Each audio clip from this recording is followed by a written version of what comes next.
선한 싸움을 싸우라라는 제목으로 우리 본문의 말씀 중심으로 같이 은혜를 나누기 원합니다. 자, 사울 왕이 죽고 난 뒤에 다윗은 더 이상 블레셋 땅의 그 망명 상태로 머물 필요가 없었습니다.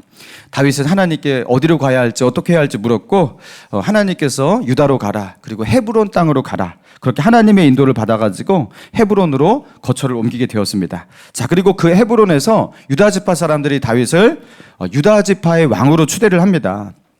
그런데 이 상황은 다른 말로 유다 지파 외에는 아직 다른 이스라엘의 지파들이 다윗을 왕으로 받아들이지 않았다라는 거예요. 좀 석연치 않고 좀 이렇게 불안한 그런 기운이 듭니다. 이스라엘의 군사령관으로 있었던 아브넬이 사울이 죽고 난 뒤에 이스라엘의 정권을 잡게 됩니다. 그러면서 군정 통치를 수행했습니다. 자, 그리고 다윗이 헤브론에서 유다 지파만의 왕으로 7년 6개월 동안 머물러 있을 그 시간에 아브넬도 이스라엘의 지파들을 그렇게 자신이 통치하는데요. 7년 6개월에서 마지막 2년 동안은 사울의 죽지 않고 남아있는 아들 한 명, 그 아들이 있었어요. 그 이름이 뭐예요? 이스보셋. 이스보셋을 왕으로 그렇게 추대를 하고 실질적인 권력은 자기가 행세를 하는 그 호수아비 왕을 그렇게 세워놓고 그렇게 이스라엘 나라를 그렇게 유지를 했다라는 겁니다. 자, 그러면서 아마 한 나라, 한 민족 안에, 이스라엘 나라 안에 왕이 2명이 생긴 거잖아요. 그러니까 여러분, 이 다윗이 볼 때도 이게 마음이 불편해져 왔을 거예요. 아니, 하나님께서 나를 기름 부어 세우셨는데 다시 사울 왕가에서 또다시 왕이 세워지고 이런 것들이 이걸 어떻게 해야 할까? 그러면서 다윗의 신복 그리고 사울의 아들 이스보셋의 신복 간의 싸움이, 그 이스라엘의 내전이 일어나게 됐다라는 겁니다. 그래서 오늘 보면은 그 내전의 이야기인데요. 자, 12절 봅시다. 12절.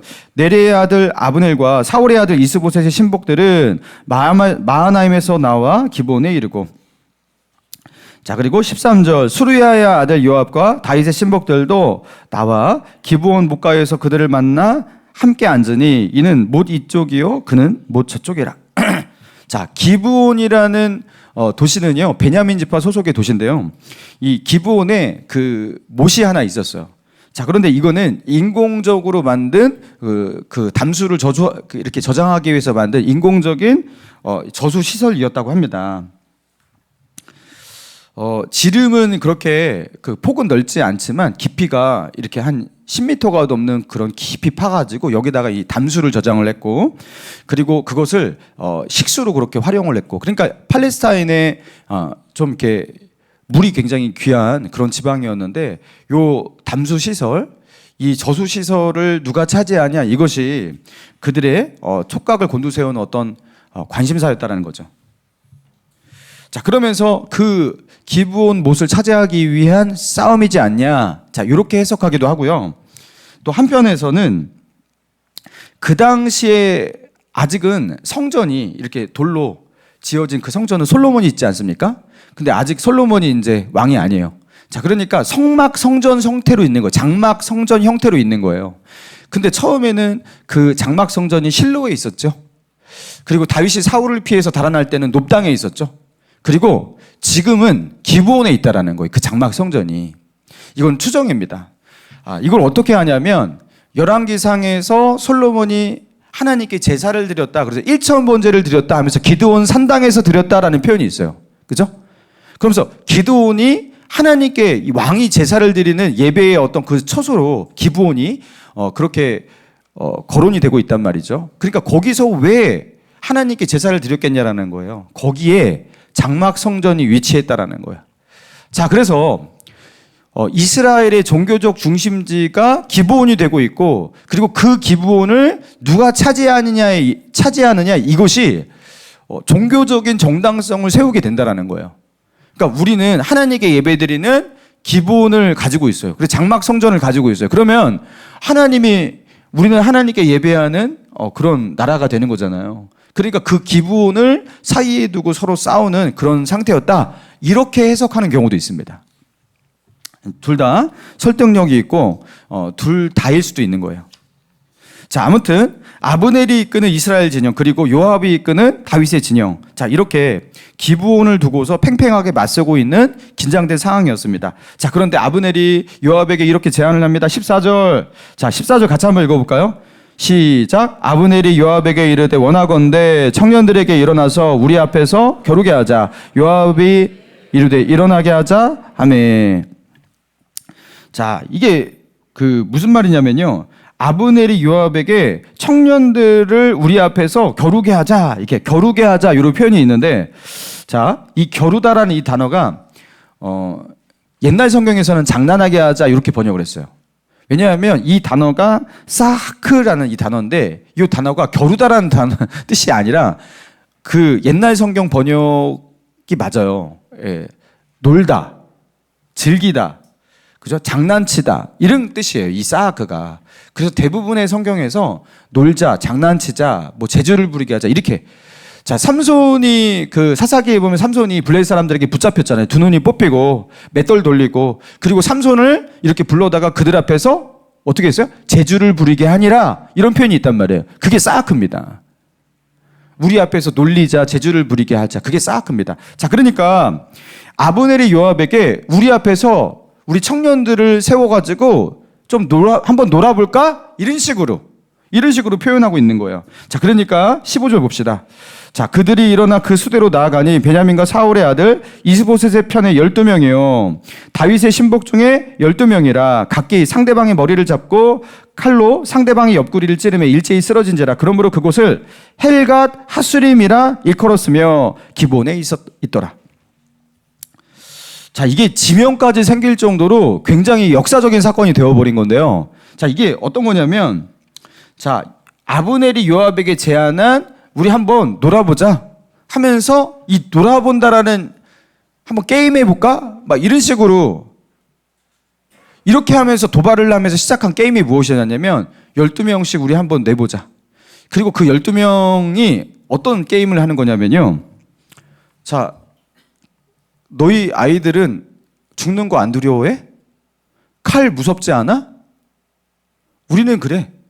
얘네들 내 명령에 따라서 죽고 사는 애들이야. 죽는 거 하나도 무서워하지 않는 애들이야. 하면서 그러니까 이제 어떻게 하는 거예요? 요압도 우리도 그래. 우리도 그래. 그러면서 일정 지역 안에 들어가가지고 자기를 보호할 수 있는 어떤 장구라든가 방패라든가 이런 거 소지하지 않고 오직 단검 하나만 들고, 그죠? 그리고 서로의 머리를 움켜잡고 요이땅 하면요 칼로 찔러 죽이는 게임을 한 거예요. 그죠? 이거는 사실 결말이 예상되어 있는 게임이었거든요. 근데 그런 말도 안 되는 그런 게임을 왜 여기서 했을까? 아브넬은 왜 이런 게임을 하자고 했고 요압은 왜 그런 게임에 수긍하면서 같이 그렇게 하자고 했을까?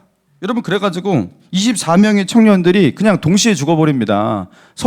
서로의 머리채를 잡고서 서로 칼로 동시에 찌르는 그런, 너무나 비참해가지고 그 지명이 헬갓 핫수림.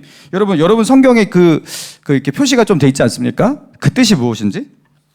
예, 날카로운 칼의 밭. 그러니까 여기는 여러분 밭인데 칼이 심겨져 있는 밭이에요. 여러분 날카로운 칼이 심겨진 밭에 들어가면은 여러분 다 죽죠? 예. 그러니까 한 사람도 살아남지 못하고 그 칼에 다 죽어야 되는 그 칼의 밭, 헬갓 핫수림. 너무나 비참하고 참담하기에 그곳을 기억하기 위해서 지명까지 만들어진 헬갓 핫수림. 여러분, 그렇게 되었다라는 거예요.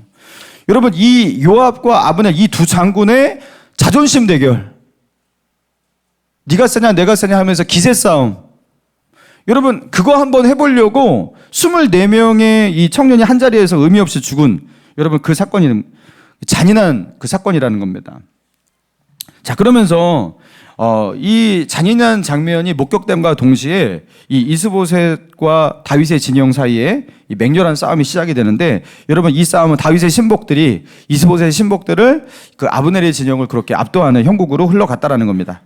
자, 그러면서 중간에 어떤 사건이 일어나냐면, 자, 요압 장군의 형제 가운데 아비새, 아사엘 이렇게 삼형제였단 말이에요. 자, 그런데 막내 아사엘이 굉장히 발이 빨라요. 뭐 칼 잡고 싸우는 것엔 능하지 못할지라도 굉장히 민첩하고 발이 빠르다라는 거예요. 그래서 이 아사엘이 전세가 자기에게 유리하자 공을 세우기 위해서 적장의 장수인 아브넬을 잡기 위해서 아브넬을 단독으로 추격을 합니다.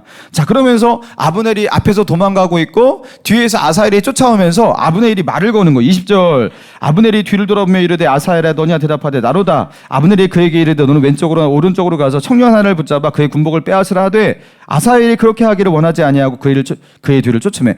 자, 그러니까 아사엘이 너무 다리가 빨라가지고 아브넬이 계속 도망갈 수가 없겠다, 이러다 잡히겠다 싶은 거예요. 그러니까 야 그냥 너 나 말고 다른 사람 잡아가지고 그 군복 빼앗아가지고 내가 이렇게 추격을 해서 한 명 내가 이렇게 제거했다 이렇게 말을 하지 나를 잡지는 마, 이렇게 타일렀다라는 겁니다.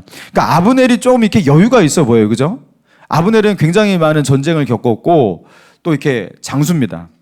자, 그러니까 그죠? 아사엘에게 좀 기회를 줬던 것 같아요. 근데 이 아사엘이 거부를 합니다. 자, 그러면서 22절 아브넬이 다시 아사엘에게 이르되 너는 나 쫓기를 그치라. 내가 너를 쳐서 땅에 엎드러지게 할 까닭이 무엇이냐? 그렇게 하면 내가 어떻게 내 형 요압을 대면하겠느냐 하되. 그러니까 아브넬이 왜 아사엘에게 내가 너를 왜 죽여야 되겠니? 네가 이렇게 자꾸 날 따라오면 난 널 죽일 수밖에 없잖아. 그러면서 왜 기회를 주고 있을까요? 아마도 아브넬은 계속해서 이 전쟁이 이어질 거라고 생각하지 않았던 것 같아요. 언젠가는 이 요압의 진영이 다윗의 진영과 뭔가 화합을 하고 뭔가 통일 이스라엘 나라가 될 것을 생각을 하고 있었던 것 같아요. 그래가지고 요압과 완전히 척지면 안 되는 거예요. 그래가지고 그 요압의 친동생인 아사엘을 자기가 죽였다 이렇게 되면은 굉장히 상황이 어려워진다는 걸 예상을 하고 아사엘을 죽이기를 원치 않았다는 겁니다. 자, 그런데 이제 아사엘이 끝까지 추격을 하니까 어떻게 합니까? 23절 그가 물러가기를 거절하며 아브넬이 창 뒤끝으로 그의 배를 찌르니 창이 그의 등 뒤를 꿰뚫고 나간지라 곧 그곳에서 엎드러져 죽음에. 자, 어떻게 한 거예요? 창에 그 뾰족한 날이 있는 창 앞이 아니라 뒤끝, 창 자루를 말하는 거예요. 여러분, 창 자루로 사람을 찌른다고 사람의 이게 배가 뚫리는 게 쉽지가 않잖아요. 근데 이 아사엘이 너무 급하게 뛰어오는 바람에 창 뒤쪽 날이 아니라 창 뒤쪽 채 쪽으로 그렇게 찔렀는데도 이제 그게 이제 배를 뚫고 나갔다라는. 그러니까 아마도 아브넬은 아사엘을 죽일 의도는 없었던 것 같아요. 근데 이게 죽이게 된 거예요. 자, 그래서 이 전쟁으로 말미암아 이제 요압 장군의 친동생 아사엘이 죽게 되었다라는 것입니다. 자, 그러면서 아브넬은 자신과 함께한 베냐민 족속과 함께 자 도망을 하는데 자 작은 산 꼭대기로 또 이렇게 피하게 됩니다. 그리고 그 산 꼭대기에서 요압과 이 다윗의 신복들에게 포위된 상태 가운데 있는 거예요. 자, 그런데 아브넬이 그 산 꼭대기에서 어떻게 합니까? 자, 26절. 자, 26절을 같이 한번 읽어봅시다. 시작. 아브넬이 요압에게 외쳐 이르되 칼이 영원히 사람을 상하겠느냐? 마침내 잔혹한 일이 생길 줄을 알지 못하느냐? 내가 언제 무리에게 그의 형제 쫓기를. 자, 이게 무슨 말이죠? 우리가 계속해서 칼로 영원히 싸워야만 하겠냐? 이런 식으로 말을 하는 거예요. 네가 언제 이 무리들에게 요압에게 말하는 거예요. 아브넬이 그 형제 쫓기를 그치라 명령하겠느냐. 자, 아브넬이 지금 뭐라고 표현하고 있냐면 우리는 너의 형제다 이렇게 표현하고 있는 거예요. 여러분, 아까 전까지 그죠? 같이 칼을 가지고서 맞대고 싸웠던 사람들인데 그죠? 이제 와서 아브넬이 뭐라고 했습니까? 뭐라고 하고 있습니까? 너의 형제를 언제까지 쫓을 거냐? 우리가 형제끼리 칼로 영원히 싸우겠느냐? 우리는 너의 형제 아니냐? 우리 같은 민족 아니냐? 자, 그렇게 말을 했다라는 겁니다. 그러니까 그만하자 이 소리예요. 자, 그러니까 27절 요압이 이르되 하나님이 살아계심을 두고 맹세하노니 내가 말하지 아니하였더라면 이 말을 하지 아니하였더라면 무리가 아침에 각각 다 돌아갔을 것이요 그의 형제를 쫓지 아니하였으리라 하고. 자, 이게 27절의 번역이 굉장히 혼란스럽게 돼버렸어요. 이게 여러분 27절의 번역은 이렇게 이해하기가 좀 애매하지 않습니까? 자, 이게 무슨 소리냐면 네가 이 말을 하지 아니하였더라면 아침에 각각 돌아갔을 것이요. 이 아침은 다음날 아침을 말하는 겁니다. 우리가 끝까지 너희를 쫓아가지고 이 밤에도 너희와 싸워가지고 너희를 죽이고 난 다음에 내일 아침이 돼서야 우리는 집에 돌아갔을 것이다. 그때서야 우리는 너희 쫓기를 그만뒀을 것이다. 근데 지금 네가 이렇게 말을 하니까 여기서 끝내겠다 하고서 그 아브넬의 그 화평의 제안을 받아들였다라는 거예요. 예. 사실 맞기도 하잖아요. 서로 같은 민족이고. 자, 그러면서 돌아갔다라는 겁니다. 아브넬의 이 화해의 말, 이 화해의 제스처가 이게 요압에게, 그 요압도 아마 힘들지 않겠습니까? 그리고 그 산꼭대기에 있는 자들을 끝까지 이렇게 싸우려고 하면 자기네들도 죽어야 되는 것이고. 자, 그래서 28절. 요압이 나팔을 불매 온 무리가 머물러 서고 다시는 이스라엘을 쫓아가지 아니하고 다시는 싸우지도 아니하니라. 자, 이렇게 이 싸움으로 다윗의 신복 중에는 19명 그리고 플러스 아사헬이 죽었고요. 20명이 죽은 거죠. 자, 그리고 아브넬 진영에서는 360명이 죽었다고 합니다. 사랑하는 성도 여러분, 이 본문을 통해서 하나님은 우리에게 무엇을 말씀하고 있는 겁니까? 여러분, 오늘 이 전쟁이 이스보셋 진영과 다윗의 신복 진영의 유일한 전쟁이 아니에요. 여러 번의 전쟁이 있거든요. 자, 그런데 오늘 이 전투, 이 싸움을 좀 자세하게 기술하고 있잖아요. 여러분, 이게 되게 굉장히 상징적이고 굉장히 중요한 싸움이었다라는 거예요. 그래서 이 싸움이 어떻게 하다가 시작이 되었고 어떠한 과정을 겪었고 어떠한 결말을 낳게 되었는지를 아주 자세하게 설명하고 있다는 겁니다. 자, 이 싸움이 어쩌다가 시작이 되었어요? 기브온 못가에서 기브온 못을 사이에 두고 이편 저편 갈라져 있었는데, 자, 아브넬이 이렇게 제안하잖아요. 청년들을 우리 앞에서 겨루게 하자. 청년들을 우리 앞에 세우다가 우리가 한번 놀아보자, 장난치자, 게임하자. 자, 이렇게 하면서 그 게임이 12명, 24명의 청년들이 자기의 목숨을 걸고 어차피 죽을 목숨을 걸고 서로의 머리채를 잡고 아무런 보호 장구도 없고 방패도 없고 요있다 하면 상대방을 찔러 죽이는, 그죠? 누가 죽음을 두려워하지 않는 자인지 한번 보자. 여러분, 그렇게 이런 잔인한 게임을요, 너무 아무렇지 않게 그렇게 시작을 하면서 24명이 죽고 그렇게 시작한 그런 싸움이었다라는 그런 전투였습니다. 여러분, 그래서 그 밭에 들어간 24명의 청년들은 다 죽었어요. 거기는 칼의 밭이에요, 칼의 밭. 그 밭에 들어가면 아무도 살아나올 수 없는 칼의 밭, 헬갓 핫수림. 여러분, 이런 게임을 제안한 아브넬, 그리고 그런 게임을 같이 해보자고 내가 질 것 같냐고 하면서 받아들이고 있는 요압 장군. 여러분, 이 두 사람이 제정신 맞습니까? 여러분, 자신을 따르는, 자신에게 충성하는 그 부하들의 목숨을 이런 식으로 이런 게임에, 이런 사지에 집어넣는 거 이거 맞습니까?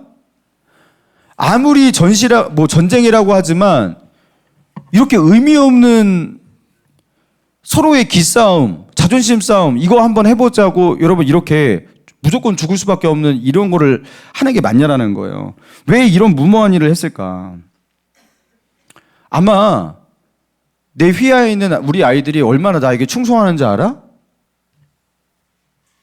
얘네들은 죽는 걸 두려워하지 않아. 칼을 두려워하지 않아. 나를 위해서 죽기까지 충성하는 애들이야. 그러면서 서로 뭐 한 거예요, 지금? 기싸움하고 자존심 싸움 했던 겁니다. 나는 이거 할 수 있어. 너는 할 수 있어? 그러니까 지지를 못하는 거예요. 해보자. 당연히 할 수 있지. 너도 할 수 있겠어? 여러분, 그러면서 24명의 청년들을 사지로 몰아넣고 칼에 죽게 하고 시작한 이 잔인한 무모한 싸움. 여러분, 이 전쟁에서 승자는 없는 거예요. 결국에 요압이 다윗의 신복들이 전쟁에서 이겼다고 하지만 여러분, 또 요압에게 누가 죽습니까? 그의 친동생 아사엘이 죽습니다. 그러니까 이 전쟁은 이겨도 이긴 게 아니에요. 승리의 기쁨이 아마 없었을 거예요. 그리고 요압은요, 자기의 동생 아사엘이 죽었다라는 이 사실, 여러분 이거에 대해서 원수를 갚기 위해서 훗날 어떻게 합니까?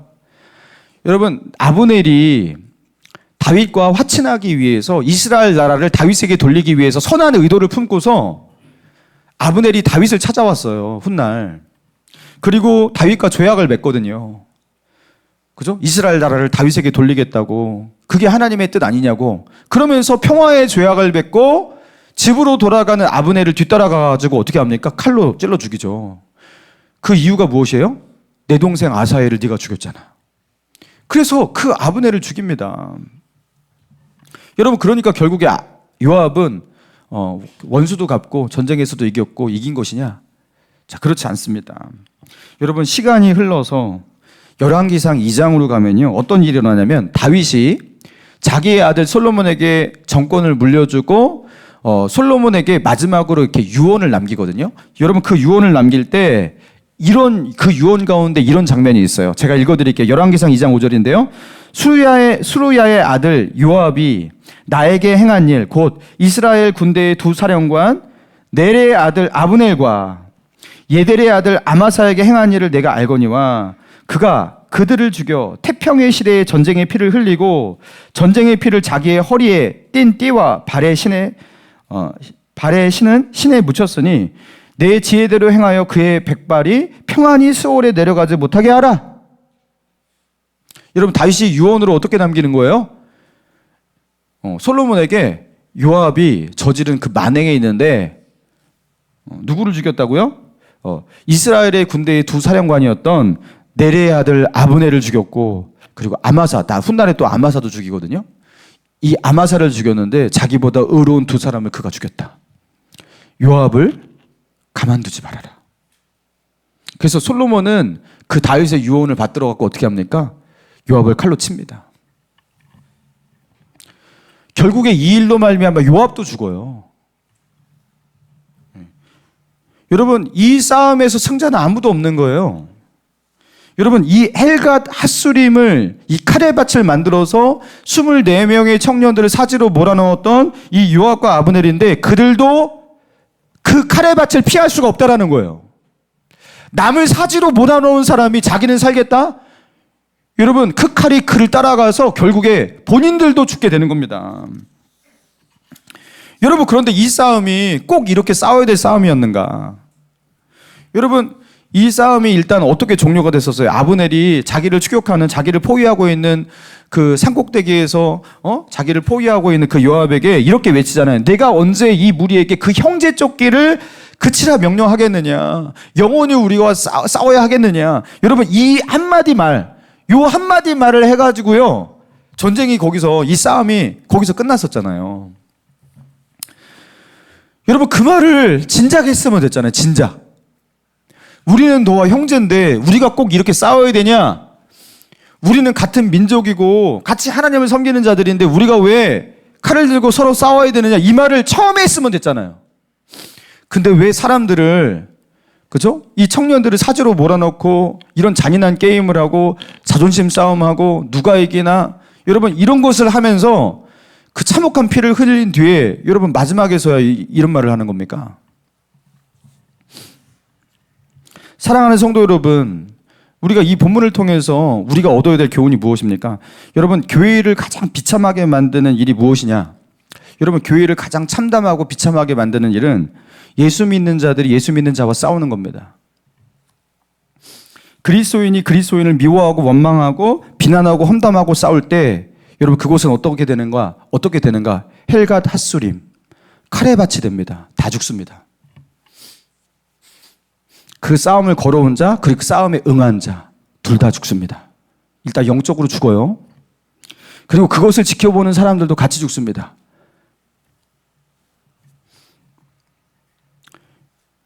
여러분, 예수 믿는 자들끼리 싸우면 너무 은혜가 되지 않잖아요. 오야, 저 사람은 저러지 않을 줄 알았는데, 그러면서 실족하게 됩니다. 그래서 옆에 있는 사람도 죽는 거예요. 목사님이 막 성도와 싸워요. 막 장로님하고 막 싸워요. 여러분, 이 교회 다니고 싶으시겠어요? 그래서 교회에서 싸우는 것은 미친 짓이에요. 싸움을 거는 것도, 싸움에 응대하는 것도 미친 짓이에요. 저는 가만두지 않겠습니다. 교회에서 싸우려고 하는 사람, 전투 태세를 취한 사람, 가만두지 않겠습니다. 저는 그 사람과 싸울 거예요. 목감신일교회에서는 절대로 싸우는 일 없습니다. 기세를 가지고 나 가만히 있지 않을 거예요. 이따위 말을 절대로 하지 말라는 거예요. 헬갓 핫수림을 만들려고 하는 자들. 나 죽고 너 죽고 우리 같이 죽자. 여러분, 교회에서는 절대로 싸워서는 안 돼요. 할렐루야. 네. 옆에 있는 분에게 이렇게 권면하지만 교회에서는 절대로 싸우면 안 됩니다. 절대로 싸우면 안 됩니다. 싸우면 다 죽는 거예요. 여러분, 부모가 남편과 아내가 맨날 싸워요. 그것을 보고 자란 아이는 어떻게 될까요? 죽습니다. 영원히 죽어요. 그 아이는 의지할 데가 없어져요. 정신적으로, 영적으로 다 죽습니다. 왜 싸우는 거예요, 도대체? 아니, 그렇게 진짜로 그렇게 싸울 만한 게 있으면 싸워야겠지만, 여러분, 서로 죽는 그 싸움을 도대체 왜 하는 거예요? 싸울 수밖에 없었대요. 이거는 싸울 수밖에 없었대요. 뭘 싸울 수밖에 없어요. 안 싸우겠다고 하면 안 싸우는 거지. 야, 우리 서로 이렇게 싸우면 안 되잖아. 한 사람만 이렇게 말을 해도 이 싸움이 그렇게 안 됩니다. 한 사람만 경건하고 지혜롭고, 그죠? 올바른 대처를 해도 그런 싸움이 안 됩니다. 그죠? 진작에, 야, 우리는 서로 같은 형제잖아. 그리스도인이잖아. 우리 이렇게 하면 안 되잖아. 한 사람만 이렇게 말을 해도 정신 차리고. 그죠? 그렇게 싸우면 안 되나. 근데 쓸데없는, 아니, 자존심은 도대체 왜 있는지 모르겠어요. 자기가 뭐 얼마나 높이 올라갔다고 뭘 지키려고 하는 거예요, 도대체. 여러분, 저희 교회에서 뭐 요새 싸우고 있어서 목사님이 저 말을 하나? 없습니다, 저희 교회에 이런 거. 있을까봐. 절대로 하지 말라는 거예요, 제발. 하나님께서 은혜를 주시는 이 교회를 헬과 핫수림으로 만들지 마시라는 거예요, 절대로. 여러분, 그거는, 그죠? 교회를 저주하는 것이고, 그렇게 하시는 분은 어마어마한 심판을 받으실 거예요. 그죠? 이 거룩한 곳을 헬과 핫수림으로 만든 그 사람은 요압과 아브넬의 결말을 보시면 자기의 결말도 아시겠죠? 어마어마한 하나님의 엄미한 심판이 있을 거예요. 여러분, 그걸 알고서 그걸 하시라는 거예요. 하나님의 징계가 엄청나게 클 겁니다. 마태복음 18장 26절에 보니까 누구든지 나를 믿는 이 작은 자 중 하나를 실족하게 하면 차라리 연자맷돌이 그 목에 달려서 깊은 바다에 빠뜨려지는 것이 나으니라. 실족하게 하는 일들이 있음으로 말미암아 세상에 화가 있도다. 실족하게 하는 일이 없을 수는 없으나 실족하게 하는 그 사람에게 화가 있도다. 여기서 실족하게 한다라는 것은 뭘 말하는 겁니까? 다른 사람의 믿음을 넘어뜨리는 행위를 말하는 거예요. 그 사람이 믿음에서 그저 떨어지도록 낙심하도록 하는 그 모든 행위를 말하는 거예요. 직감적인 모든 영향력을 말하는 거예요. 자, 그렇게 누군가를 실족하게 할 바에야 연자맷돌을 메고서 지금 빠져 죽는 것이 낫다. 왜냐하면 하나님의 심판이 너무나 크다라는 거예요. 그 사람을 향한 하나님의 진노가 너무나 크다라는 거예요. 여러분, 이걸 알고서 누구를 실족하게 하라는 거예요. 그죠? 절대로 싸우면 안 돼요. 절대로. 싸우면 어떻게 되는 거예요? 그냥 다 망하는 거예요, 그냥. 여러분, 예수 믿는 자끼리 싸우는 여러분 그런 교회, 그냥 그 교회는 갈 필요도 없고, 그리고 하나님께서 영혼도 보내잖아요. 여러분, 분쟁이 있는 교회에 새 가족이 있는 걸 보셨습니까? 그 교회가 분쟁이 있다는 것을 아무도 몰라도 새 가족이 없어요. 알아서 없어요. 하나님이 천하보다 귀한 영혼을 절대로 사랑이 식은 그 교회에 보내지 않습니다. 여러분, 그래서 교회에서 그래도 뭐 우리가 갈등할 수가 있잖아요, 그죠? 네. 자, 그런데 그 갈등의 그 원인이 대부분 뭐냐면 자존심이에요, 자존심. 내가 하면서 자존심이 상했다라는 거야. 나한테 어떻게? 막 이렇게, 그죠? 여러분, 그 자존심을 그냥 버리시기 바랍니다. 자존심을 버리세요. 왜 자존심이 그렇게 있으신 거예요, 예수 믿는 사람이? 나는 죽고 예수로 산다며요. 예수님의 십자가에서 나는 못 박았다며요. 근데 왜 자존심이 그렇게 있는 거죠? 여러분, 서로 경쟁하고 비교하고 뭐 그런 것도 할 필요가 없어요. 아니, 예수 믿는 사람끼리 다 동역자인데 그가 잘 되면 하나님의 나라가 잘 된 거고 나도 잘 된 거예요, 그죠? 여러분, 왜 경쟁을 하죠? 여러분, 경쟁을 할 필요가 없어요. 저희 교회도 뭐 언젠가 뭐 중직자 뭐 이렇게 선거 같은 거 할 거 있잖아요, 그죠? 여러분, 그때는 그냥 축제만 있는 거예요. 경쟁을 할 필요가 없어요. 뭐 되면 어떻고 안 되면 어때요, 그게. 거기서 무슨 존귀와 영광을 어떻게 받으시려고. 하나님께서 칭찬하셔야지 칭찬이고 하나님께서 인정하셔야지 그게 인정받는 거지. 그렇지 않습니까? 여러분, 직분 받고서 제대로 감당 못하면 여러분 더 큰 징계를 받습니다. 여러분, 경쟁할 필요가 없어요. 교회끼리도 경쟁할 필요 없어요. 가장 쓸데없는 경쟁이 교회끼리 경쟁이에요. 축복하셔야 돼요. 축복하셔야 돼요. 뭐 교회는 썩었다고 하고서, 한국교회 썩었다고 하고서 교회를 위해서 기도도 하지 않고 그런 비판의 말을 하시는 분들 보면은 그 영혼이 썩으신 분들이에요. 대부분. 보통 진정 교회를 사랑하고 그리스도를 사랑하는 사람은 그 피가 낭자한 그 아픈 교회를 끌어안고 눈물 흘리며 기도하지, 그렇게 날선 비판만 하면서 정죄하면서 그러지 않는다고요. 여러분 영적으로 잘 분별하시기 바랍니다. 그렇게 입은 살아가지고 비판의 말은 잘하는데 교회에 들어가서 정말로 낮은 자리에서 섬기는 일을 안 하면서 그러는 사람들이 많죠. 가나안 교인들 대부분 그러지 않습니까? 대부분 영적으로 무너진 자들이란 말이에요. 정말로 살아있는 사람들은 눈물로 그 영혼들을 세우고 교회를 세우는 그 일을 하면서 안타까워하면서 그죠? 그 아프고 병든 그 교회를 끌어안고, 여러분 그런 사람들이에요. 여러분 싸울 필요가 없어요. 사랑하는 성도 여러분, 우리가 싸워야 할 싸움이 무엇입니까? 따라해 봅시다. 믿음의 선한 싸움을 싸우라. 믿음의 선한 싸움을 싸우는 거예요. 이 헛된 싸움, 그죠? 서로 죽이는 싸움 하지 말고 믿음의 선한 싸움 먼저 싸웠던 분이 있습니다. 디모데후서 4장 7절에 보니까 사도 바울이 디모데에게 이렇게 고백을 하죠. 나는 선한 싸움을 마치고 나의 달려갈 길을 마치고 믿음을 지켰으니 이제 후로는 나를 위하여 의의 면류관이 예배되었으므로 주 곧 의로우신 재판장이 그날에 내게 주실 것이며 내게만 아니라 주의 나타나심을 사모하는 모든 자에게도니라. 여러분 사도 바울이 나는 믿음의 선한 싸움을 싸웠다. 그리고 이제 죽을 날을 이제 앞두고서 사도 바울이 유언적으로 하는 말이거든요. 나는 이제 이 싸움 마치고 이제 하나님께 갈 거야. 자, 이렇게 말을 하고 있는 거예요. 여러분 사도 바울이 무엇을 위해서 그렇게 싸웠습니까? 하나님의 나라를 위해서 싸웠잖아요. 그죠? 자기의 모든 인생, 자기의 모든 행복, 안정된 삶 다 버리고 영혼 구원 위해서, 복음 전파 위해서, 교회 세우는 일 위해서, 예수님의 제자 만드는 그 사역 위해서, 생명을 낳는 그 일을 위해서 모든 것을 감내하고 모든 고생 다 하고서 그렇게 평생을 싸웠잖아요. 여러분 내가 그 싸움을 평생 싸웠다 이렇게 말을 하고 있는 거예요. 사람 살리는 것. 누구는 헬과 핫수림을 만들고 있는데 누구는요 사람을 살리기 위해서 이런 싸움을 싸우고 있는 거예요. 사랑하는 성도 여러분, 지금도 예수 그리스도의 십자가 복음을 듣지 못하고 알지 못하고 그 사랑을 경험하지 못해가지고 죽어가는 수많은 사람들이 있습니다. 예수 복음 없이 죽으면 지옥 가요 다.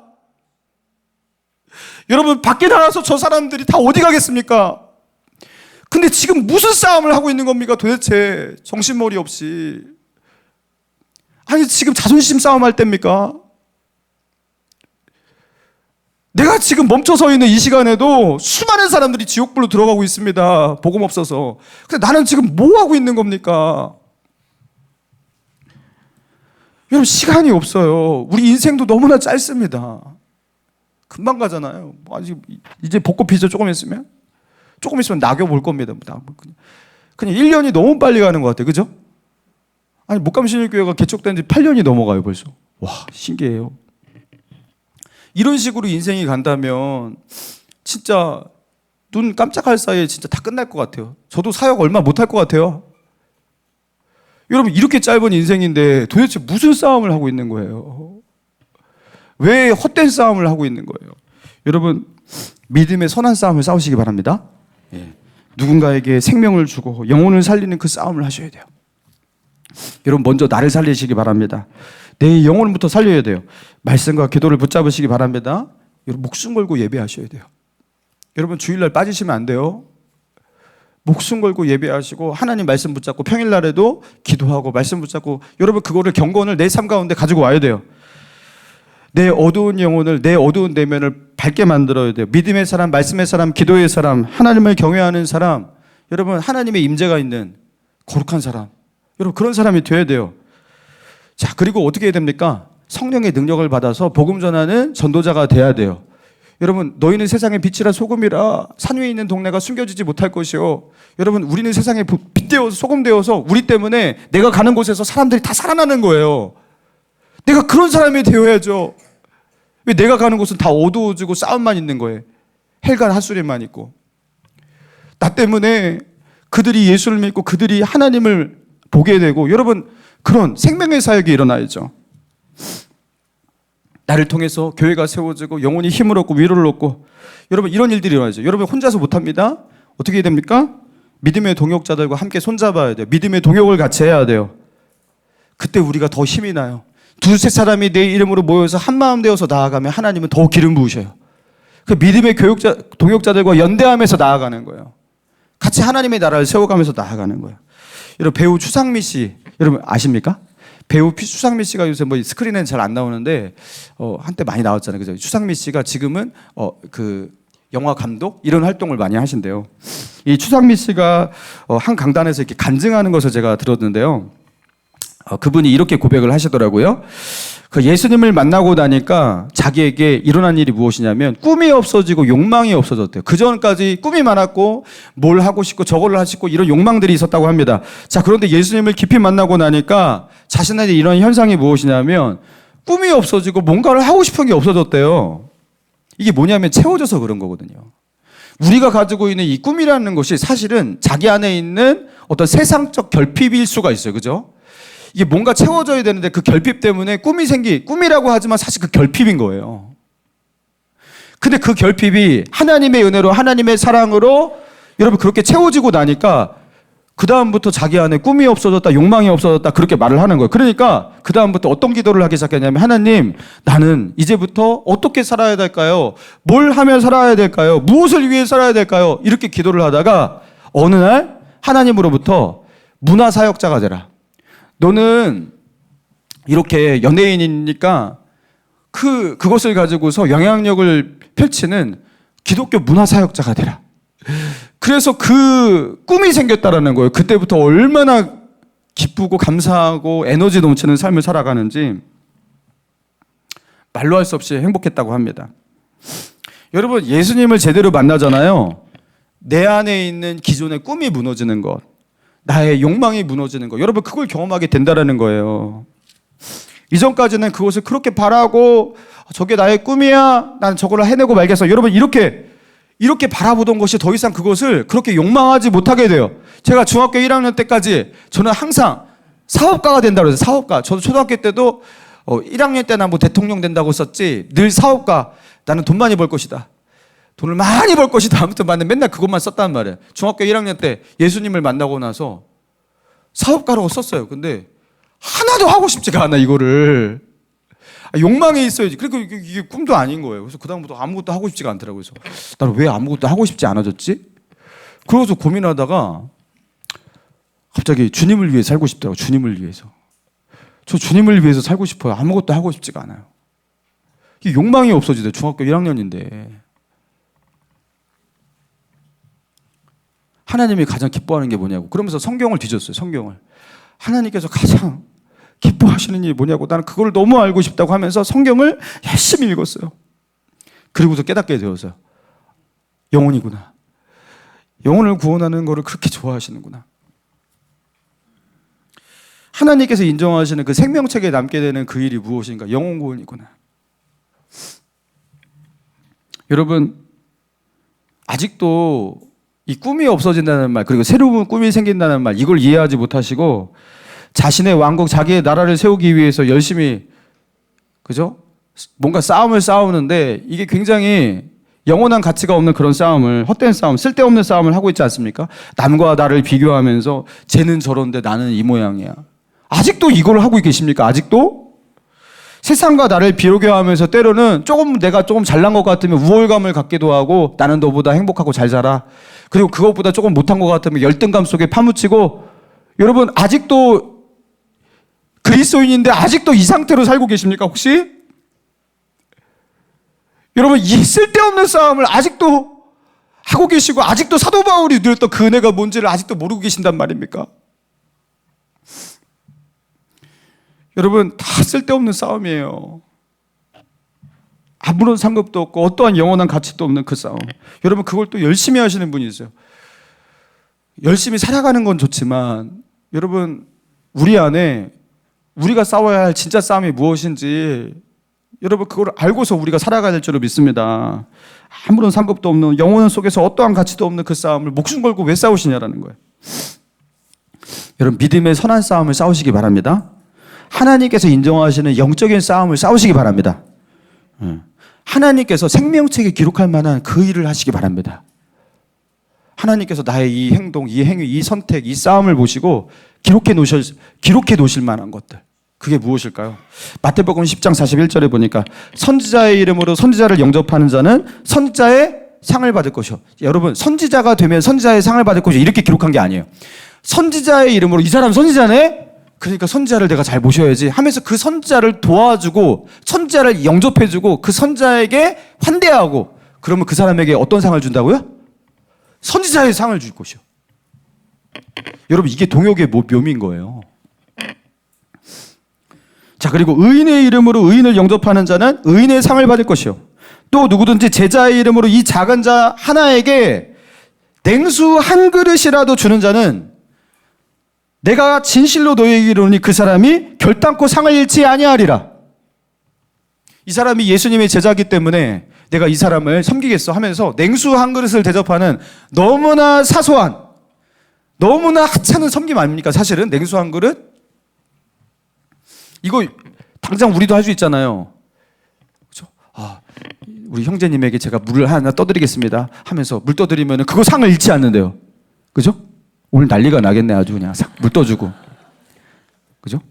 그거 상을 잃지 않는데요. 여러분, 이게요, 우리가 뭐 대단한 일을 해서가 아니라 하나님을 바라보고 믿음의 싸움을 싸우는 사람에게는요, 이게 상이 되기도 하고 저주가 되기도 하고 막 그러는 거예요. 그죠? 여러분, 믿음의 선한 싸움을 싸우는 일, 여러분, 그게 무엇일까? 하나님 앞에 상을 잃지 않는 그 싸움이 무엇일까? 생명을 살리는 일은 무엇일까? 나는 무엇을 위해 살아야 되는가? 여러분, 나의 삶 속에서 나는 무엇부터 해야 할 것인가? 여러분, 고민하시기 바랍니다. 그리고 이제 우리가 신경 쓰는 일, 우리가 집중하는 일이 좀 달라지기를 원합니다.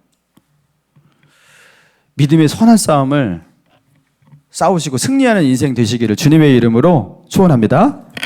찬양합시다.